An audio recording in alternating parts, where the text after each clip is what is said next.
Parent ಆಗೂ ನಾನು ಈ ಪ್ರಶ್ನೆ ಕೇಳ್ತಾ ಇದ್ದೀನಿ. ಪ್ಲೀಸ್. ಇವತ್ತಿಗೂ ಏನಿದೆ ಅಂದರೆ ಮಾರ್ಕ್ಸ್ ಜಾಸ್ತಿ ತಗೋಬೇಕು ಅನ್ನೋ ಸಂಖ್ಯೆ ಜಾಸ್ತಿ ಇದೆ ರಾದರ್ ದ್ಯಾನ್ ನಿಮ್ಮಲ್ಲಿ ಏನು ಕ್ವಾಲಿಟಿ ಇದೆಯೋ. ಅಫ್ಕೋರ್ಸ್ ನಮ್ಮ ಸಿಸ್ಟಮು ಹಾಗೆ ಇದೆ, ಎಜುಕೇಷನ್ ಸಿಸ್ಟಮು ಹಾಗೆ ಇದೆ. ಅಂದರೆ ಎಲ್ಲದಕ್ಕೂ ಅಲ್ಲಿ ಆಪ್ಷನ್ಸ್ ತುಂಬ ಕಡಿಮೆ. ಇತ್ತೀಚಿನ ದಿನದಲ್ಲಿ ಇಂಟ್ರೊಡ್ಯೂಸ್ ಆಗ್ತಾ ಇದೆ ಅಂದ್ರೂ ಮಾರ್ಕ್ಸ್ ಎಷ್ಟು ತಗೋತಿದೆಯಾ ಅದ್ರ ಮೇಲೆ ಎಲ್ಲನೂ ನಿರ್ಧಾರಿತ ಅಂತ.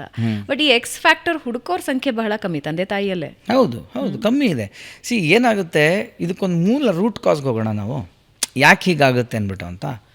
ಇದು ಎರಡೇ ಕಾರಣಗಳಿಂದ ಆಗೋದು. ಈ ಕಾರಣ ಯಾರಿಗೂ ಗೊತ್ತಿಲ್ಲ. ಏನದು ಯಾಕಾಗುತ್ತೆ ಅಂತಂದರೆ, ಒಂದು ಅಟ್ಯಾಚ್ಮೆಂಟ್, ನನ್ನ ಮಗು ನನಗೆ ಅದು ಅಟ್ಯಾಚ್ಮೆಂಟ್ ಇದೆ, ಮತ್ತು ನನಗೆ ಭಯ ಅದೇನಾಗ್ಬಿಡುತ್ತೋ ನಾಳೆ.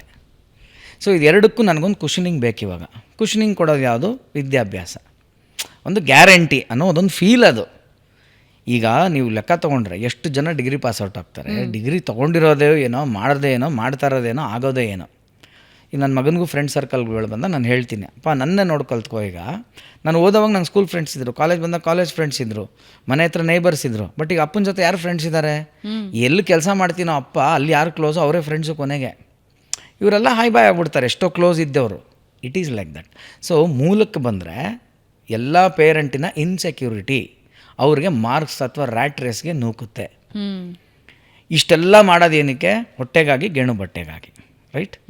ಅದನ್ನು ಪಡ್ಕೊಳ್ಳೋವಂಥ ಲೈಫ್ ಸ್ಟೈಲ್ ಸ್ಕಿಲ್ಲೋ ಅಥವಾ ಲೈಫ್ ಸ್ಟೈಲ್ಗೆ ಸಂಬಂಧಪಟ್ಟಿದ್ದೋ, ಅಥವಾ ಈಗ ಹೇಳಿದ್ವಲ್ಲ, ಈಗ ಸಚಿನ್ದು ಎಕ್ಸಾಂಪಲ್ಲು, ನಾನು SLC ಬರೀಬೇಕಾ, ಕ್ರಿಕೆಟ್ಗೆ ಹೋಗ್ಬೇಕಾ, ಈ ಪ್ರಶ್ನೆ ಬಂದಾಗ ಅವ್ರ ಫಾದರ್ ಟೇಕ್ಸ್ ಎ ಕಾಲ್. ನಿನಗೇನಪ್ಪ ನಿಂಗೆ ಮನ್ಸನ್ನು, ನನ್ನ ಮಗನ ಇಷ್ಟು 3 ವರ್ಷದಿಂದ ಬ್ಯಾಟ್ ಹಿಡ್ಕೊಂಡಿರೋದು ನೋಡಿದ್ದೀನಿ, ಅವನೇನೋ ಆಗ್ತಾನೆ ನನಗೆ ಗೊತ್ತು. ಆಯ್ತಲ್ಲ, ನೀನಿಲ್ಲ ನೀನು SLCನೇ ಬರೀಬೇಕು ಅಂತ ಕೂರಿಸಿದ್ರೆ. ಸೊ ಅದನ್ನು ನೋಡುವ ಕಣ್ಬೇಕು. ಮತ್ತು ವಿಪರೀತವಾದಂಥ ಇನ್ಸೆಕ್ಯೂರಿಟಿ ಲೈಫಲ್ಲಿ ಇಟ್ಕೊಂಡಿದ್ರೆ ಹಿಂಗೆಲ್ಲ ಆಗುತ್ತೆ. ವಿಪರೀತ ಇನ್ಸೆಕ್ಯೂರಿಟಿ, ನಾಳೆ ಭಯ, ಏನಾಗ್ಬಿಡುತ್ತೋ ನಾಳೆ, ಅತಿಯಾದ ಮೋಹ ಅಂತ ಕರಿತೀವಿ ನಾವು, ಅಟ್ಯಾಚ್ಮೆಂಟ್, ಇದೆಲ್ಲವೂ ನಮ್ಮನ್ನು ಮಾಡಿಸುತ್ತೆ. ಈಗ ತಂದೆಗೊಂದು ಆಸೆ ಇರುತ್ತೆ ಜೀವನದಲ್ಲಿ. ಫಾರ್ ಎನ್ ಎಕ್ಸಾಂಪಲ್, ಯಾರಿಗೂ ಡಾಕ್ಟರ್ ಆಗಬೇಕು ಅಂತಿರುತ್ತೆ. ನನ್ನ ಮಗ ಡಾಕ್ಟರ್ ಆಗಬೇಕು, ಡಾಕ್ಟ್ರೇ ಆಗಬೇಕು ಅಂದ್ಕೊಳ್ಳೋದ್ರಲ್ಲಿ ಏನು ತಪ್ಪು?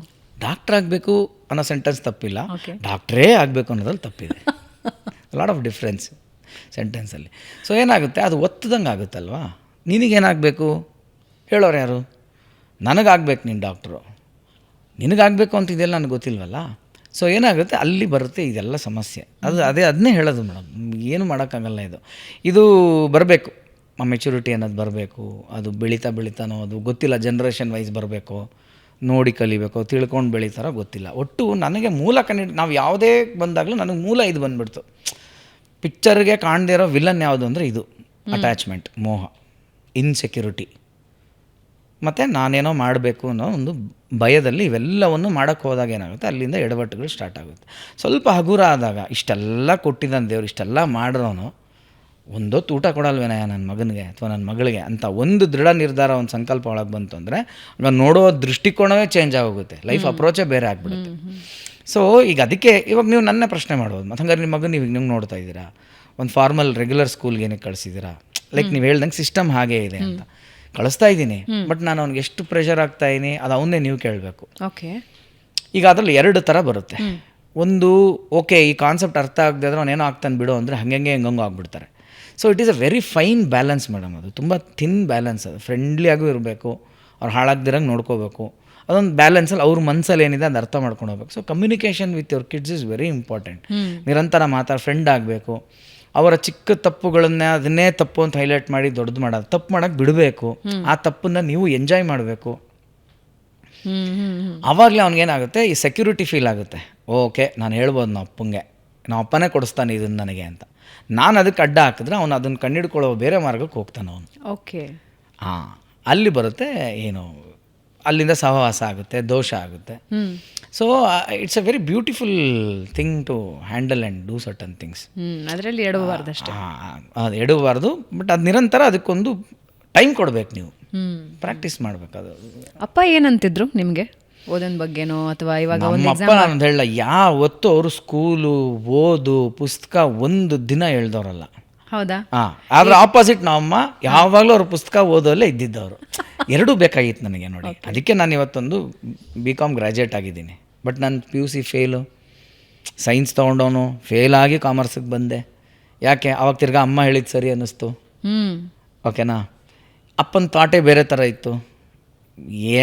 ಏನಾಗಬೇಕೋ ಆಗುತ್ತೆ ಬಿಡು, ಆಗ್ತಾನೆ ಅವನು, ಇಷ್ಟೇ ನಮ್ಮ ಕೈಲಿ ಇಲ್ದಾರ ಆಗದಿರೋದು ನೀನು ಏನು ಮಾಡೋಕ್ಕಾಗುತ್ತೆ ಅನ್ನೋ ಥರದಲ್ಲಿ ಒಂದು ಫಿಲಾಸಫಿ ಅವ್ರದ್ದಿತ್ತು.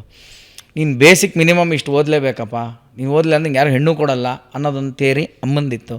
ಸೊ ಈ ಎಲ್ಲ ಅದ್ರ ಮಧ್ಯೆ ನಾನು ನನ್ನದು ಒಂದು R&D ಇರುತ್ತಲ್ಲ ಇದ್ರ ಮಧ್ಯೆ, ಇದ್ರ ಮಧ್ಯೆ ನಾನೊಬ್ಬ ಸ್ಯಾಂಡ್ವಿಚ್ ಇದ್ದೀನಲ್ಲ.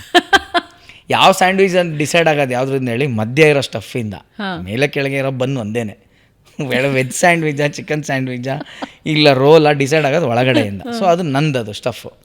ಸೊ ನನ್ನದೊಂದು R&Dಗೆ ಬಂದಾಗ ಅಲ್ಲೊಂದು ಸ್ವಲ್ಪ ಎಡವಟ್ಟುಗಳೆಲ್ಲ ಆದಾಗ ಓಕೆ ಇಲ್ಲ ಓದಲೇಬೇಕು, ನಾವು ಮಾಡಲೇಬೇಕು ಅನ್ನೋದು ಒಂದು ನನಗೆ ಲೈಫ್ ಕಲಿಸಿದಂಥ ಪಾಠ.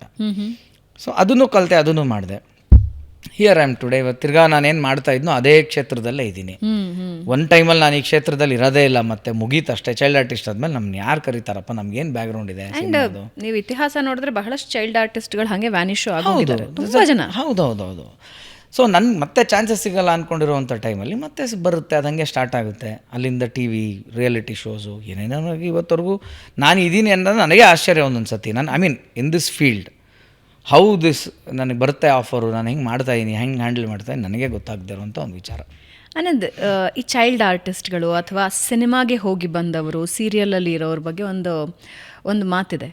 ಅವ್ರಿಗೇನಪ್ಪ ಚೆನ್ನಾಗಿ ದುಡ್ದಿರ್ತಾರೆ, ಆರಾಮ್ ಜೀವನ, they will be having a very wonderful life ಅಂತ. ಬಟ್ ಯು ಸ್ಟ್ರಗಲ್ಡ್, ನೀವು ತುಂಬ ಸ್ಟ್ರಗಲ್ ಮಾಡಿನೇ ಜೀವನ ಕಟ್ಕೊಂಡಿರೋದು.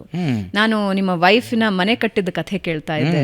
ಸೊ ಏನು ಸ್ಟ್ರಗಲ್ ನೀವು ಹೋದ್ರಿ ಅನ್ನೋದನ್ನ ಅವರು ಅದರಲ್ಲಿ ಶೇರ್ ಮಾಡ್ಕೊಂಡಿದ್ದಾರೆ. ಹೌದಾ, ಯಾಕಷ್ಟು ಕಷ್ಟ ಆಗುತ್ತೆ ಅಂದರೆ ಚೈಲ್ಡ್ ಆರ್ಟಿಸ್ಟ್ ಆಗಿ ಒಳ್ಳೆ ಸಂಪಾದನೆ ಮಾಡಿರ್ತಾರೆ ಅಂತ ಹೇಳ್ತಾರೆ ಜನ, ಅವ್ರಿಗೇನು ಜೀವನ ಚೆನ್ನಾಗಿ ಕಟ್ಕೊಂಡಿರ್ತಾರೆ ಅಂತ ಹೇಳ್ತಾರೆ. What is truth? ನಿಜ ಏನು? ಅಲ್ಲ, ನಾನು ಅಂತ ಹೇಳಕ್ಕೆ ಇಷ್ಟಪಡಲ್ಲ. ಎಲ್ಲರೂ ಆ ಸ್ಟ್ರಗ್ಲಿಂಗ್ ನೋಡೇ ಇರ್ತಾರೆ. ನೀವು ಅದಕ್ಕೆ ಮದುವೆ ಮಾಡಿ ನೋಡು, ಮನೆ ಕಟ್ ನೋಡು ಅಂತ ಒಂದು ಗಾದೆನೇ ಮಾಡಿಬಿಟ್ರು. ಇದು ಯಾರಿಗೇ ಆಗಲಿ ತಗೊಳ್ಳಿ, ನೀವು ದುಡ್ಡು ತುಂಬ ಇರೋನು ಅವ್ನು ಬೇರೆ ಥರ ಏನೋ ಚಾಲೆಂಜಸ್ ನೋಡಿರ್ತಾನೆ. ಆತನಿಗೆಲ್ಲ ದುಡ್ಡಿದ್ರೂ ಕೂಡ ಮನೆ ಕಟ್ಟೋವಾಗ ಮದುವೆ ಆಗೋವಾಗ ಅವನೇನೋ ನೋಡಿರ್ತಾನೆ. ನಾನು ಯಾಕೆ ಅದು ಹಂಗೆ ಆಗೇ ಇರುತ್ತೆ ಅಂತ ಹೇಳಕ್ಕೆ ಇಷ್ಟಪಡ್ತೀನಿ ಅಂದರೆ, ಅದೊಂದು ತುಂಬ ಇಂಪಾರ್ಟೆಂಟ್ ಘಟ್ಟ ಲೈಫಲ್ಲಿ. ಮದುವೆ, ಮನೆ, ಮಕ್ಕಳು ಅನ್ನೋದೆಲ್ಲ ಅಲ್ಲೆಲ್ಲ ನಿಮ್ಗೊಂದು ಟೆಸ್ಟಿಂಗ್ ಪೀರಿಯಡ್ ಆಗೇ ಆಗುತ್ತೆ ಭಗವಂತನ ಕಡೆಯಿಂದ. ಸೊ ಐ ಸ್ಟ್ರಾಂಗ್ಲಿ ಬಿಲೀವ್ ಇಷ್ಟು ವರ್ಷ ಆದಮೇಲೆ ನಾನು ತಿಳ್ಕೊಂಡಿರೋಂಥದ್ದು. ಅದರಿಂದ ನಿಮ್ಗೊಂದು ಪಾಠ ಬರುತ್ತೆ. ಆಮೇಲೆ ಆ ಪಾಠ ನಿಮ್ಮನ್ನು ನೆಕ್ಸ್ಟ್ ಲೆವೆಲ್ಗೆ ಎಲಿವೇಟ್ ಮಾಡುತ್ತೆ. ಸೊ ಹಾಗಾಗಿ ಅದೆಲ್ಲವೂ ಇತ್ತು, ಆಗುತ್ತೆ ಅಂತ. ಈಗ ದೂರದ ಬೆಟ್ಟ ನುಣ್ಣಗೆ ಅಂತ ಎಲ್ಲರೂ ಏನು ಹೇಳೋಕ್ಕಾಗಲ್ಲ. ದೂರದಿಂದ ಎಲ್ಲರೂ ಚೆನ್ನಾಗೇ ಇರ್ತಾರೆ. ನಮಗೆ ಹತ್ರ ಹೋಗಿ ಮಾತಾಡೋಸಾಗ್ತಾನೆ ಎಲ್ಲರದು ಗೊತ್ತಾಗೋದು ಹೆಂಗೆ ಸಮಸ್ಯೆ ಏನು ಅಂದ್ಬಿಟ್ಟು ಅಂತ. ಸೊ ಈ ಫೈನಾನ್ಷಿಯಲ್ ಪ್ರಾಬ್ಲಮ್ಸ್ ಅಂತಕ್ಕಂಥದ್ದು ಅಥವಾ ಚಾಲೆಂಜಸ್ ಅಂತ ಹೇಳಕ್ಕೆ ಇಷ್ಟಪಡ್ತೀನಿ ನಾನು. ಪ್ರಾಬ್ಲಮ್ ಇಲ್ಲ, ನಾನು ಅದನ್ನೇ ಹೇಳ್ತೀನಲ್ಲ, ಪ್ರತಿ ಸಮಯದಲ್ಲೂ ಏನೋ ಒಂದು ಸಿಚುಯೇಷನ್, ಯಾವುದೋ ಒಂದು ಶಕ್ತಿ ಕಾಪಾಡಿದೆ ಅಂತ ಹೇಳೋಕ್ಕೆ ಇಷ್ಟಪಡ್ತೀನಿ ನಾನು. ಅದು ತುಂಬ ಮಿರಾಕಲಸ್ ಆಗೇ ಆಗಿರ್ತಕ್ಕಂಥದ್ದು. ಈಗ ಆದರೆ ಅದಕ್ಕೆ ಪ್ರಾಕ್ಟಿಕಲ್ ಆಗಿ ಹೇಳಿದಾಗ ಇದೆಲ್ಲ ನೀವೇ ತಾನೇ ಪ್ರಾಕ್ಟಿಕಲ್ ಆಗಿ ಮಾಡಿದ್ರಿ ಅಂತ ನೀವು ಹೇಳ್ಬೋದು. ನಾನು ಪ್ರಾಕ್ಟಿಕಲ್ ಆಗಿ ಮಾಡಿದ್ರು ಅದು ಆಗಬೇಕು ಅನ್ನೋದೊಂದು ಇದೆಯಲ್ಲ. ಇವಾಗ ಒಬ್ಬ ಅದೇ ಸ್ಟ್ರೆಂತ್ ಹೊಡಿತಾನೆ ಸಿಕ್ಸರು, ಒಬ್ಬ ಲೈನ್ ಆಚೆ ಜಸ್ಟು ಹಿಡ್ದವನು ಹಿಂದೆ ಬಿದ್ದುಬಿಡ್ತಾನೆ, ಅದು ಸಿಕ್ಸ್ ಆಗುತ್ತೆ. ಇನ್ನು ಕೆಲವನು ಅವ್ನು ಹಿಡಿದು ಹಿಂದೆ ಬೀಳೋಕ್ಕೆ ಮುಂಚೆ ಎಸಿತಾನೆ, ಇನ್ನೊಬ್ಬ ಯಾರೋ ದೂರದಿಂದ ಬಂದು ಅವ್ನು ಕ್ಯಾಚ್ ಹಿಡ್ಕೊಂಡು ಇವನು ಔಟ್ ಆಗ್ತಾನೆ. ಇಬ್ಬರಲ್ಲೂ ಹಂಗಾರೆ ಏನಿತ್ತದು ಡಿಫ್ರೆನ್ಸ್? ಇಬ್ಬರು ಹೊಡೆದಿದ್ದು ಅದೇ ಸಿಕ್ಸ್ ತಾನೆ. ಮಿಸ್ ಇವನ ಹಣೆ ಬರದಲ್ಲಿ ಕ್ಯಾಚ್ ಆಯಿತು, ಇವನ ಹಣೆ ಬರದಲ್ಲಿ ಸಿಕ್ಸ್ ಆಯಿತು. ಸೊ ಈ ಥರ ಕೆಲವು ಸಂದರ್ಭಗಳು ನನ್ನ ಲೈಫಲ್ಲಿ ಮಿರಾಕಲ್ಸ್ಗಳು, ಅದೊಂದು ಭಗವತ್ ಶಕ್ತಿ ಅಂತ ಅನ್ಬೋದು, ಇದು ಅನ್ಬೋದು, ಕರ್ಮಫಲ ಅನ್ಬೋದು, ಹಣೆ ಬರ, ಫೇಟ್ ಅನ್ಬೋದು, ಏನು ಬೇಕಾದ್ರೆ ಅನ್ಬೋದು. ಯಾಕೆ ಇದನ್ನು ನಾನು ಸ್ಟ್ರಾಂಗ್ಲಿ ಬಿಲೀವ್ ಮಾಡ್ತೀನಿ ಅಂತಂದರೆ ಮೇಡಮ್, ಇದನ್ನು ಸುಮ್ಮನೆ ಏನೋ ಮೌಢ್ಯದಲ್ಲಿ ಮೂಢನಂಬಿಕೆಯಲ್ಲಿ ನಾನು ಹೇಳ್ತಾ ಇರೋಂಥ ಏನಾದರೂ ಸಿಚುವೇಶನ್ನಿಂದ ಶುರು ಆಯ್ತಾ? ಇಲ್ಲ, ಏನೂ ಅಲ್ಲ. ನಾನು ಹೇಳ್ತಾ ಇರೋದು ಇದು ಲೈಫ್ಗೆ ಪ್ಯಾಟ್ರನ್ ಆಗಿ ಲೆಕ್ಕ ತಗೊಳ್ಳಿ. ಇವಾಗ ನಿಮ್ಮದೇ ಡೇಟ್ ಆಫ್ ಬರ್ತಲ್ಲಿ ನಿಮ್ಮದೇ ಇದರಲ್ಲಿ ಎಷ್ಟು ಜನ ಹುಟ್ಟಿರ್ತಾರೆ ಎಲ್ಲರೂ. ಮತ್ತೆ ಯಾಕೆ ಈಗ ನೀವು ಆದಂಗೆ ಆಗಿಲ್ಲ? ಯಾಕಾಗಿಲ್ಲ? ಹಂಗಾರೆ ಏನೋ ಒಂದು ಪ್ಲೇ ಆಗ್ತಿದೆಯಲ್ಲ, ಏನದು? ಸೊ ನಾನು ಹುಟ್ಟಿದಾಗಲೂ ಯಾರೋ ಆಗಿರ್ತಾರೆ, ನನಗಿಂತ ಚೆನ್ನಾಗಿರೋರು ಇವತ್ತು ಇನ್ನೆಲ್ಲೋ ಇರ್ತಾರೆ. ಹೇಳೋಕ್ಕಾಗಲ್ಲ. ಅದಕ್ಕೆ ಉತ್ತರವೇ ಇಲ್ಲ. ಇದಕ್ಕೆ ಏನಂತಂದರೆ, ನಾವು ನಮ್ಮದೇ ಲೆಸನ್, ನಮಗೊಂದು ಬುತ್ತಿ ಇರುತ್ತೆ ನಮಗೆ, but life has to offer that lesson for you and you have to go through it. ಅದು ಸೊ ಹಾಗಾಗಿ ಅವೆಲ್ಲ ಚಾಲೆಂಜಸ್ ಬಂತು, ಅದೊಂದು ನಮಗೆ ಪಾಠವಾಗಿ ಬಂತು. ಅದನ್ನು ಅದೇ ಥರ ಆಯಿತು, ಮುಂದಕ್ಕೂ ಹೋಯಿತು. ಆ ಶಕ್ತಿನೇ ನಾನು ತೊಗೊಂಡೋಯ್ತು ಅಂತ ಹೇಳಕ್ಕೆ ಇಷ್ಟಪಡ್ತೀನಿ. ಯಾಕೆಂದರೆ ಸುಮಾರು ಸತಿ ಏನಾಗುತ್ತೆ, ಕೆಲವ್ರಿಗೆ ಅದೇ ಡಿಡ್ ಎಂಡ್ ಅಂತ ಆಗ್ಬಿಡುತ್ತೆ, ದಿ ಎಂಡ್ ಅಂತಲೂ ಆಗ್ಬಿಡುತ್ತೆ ಅವ್ರ ಲೈಫಲ್ಲಿ. ನಮ್ಮ ಪುಣ್ಯಕ್ಕೆ ಭಗವಂತ ಹಂಗೆ ಆಗಲಿಲ್ಲ, ಅದೇನೋ ಒಂದು ನಡ್ಸ್ಕೊಂಡು ಹೋಯ್ತು ಆ ಶಕ್ತಿ, ಅಷ್ಟು ಮಾತ್ರ ಹೇಳಬಲ್ಲೆ.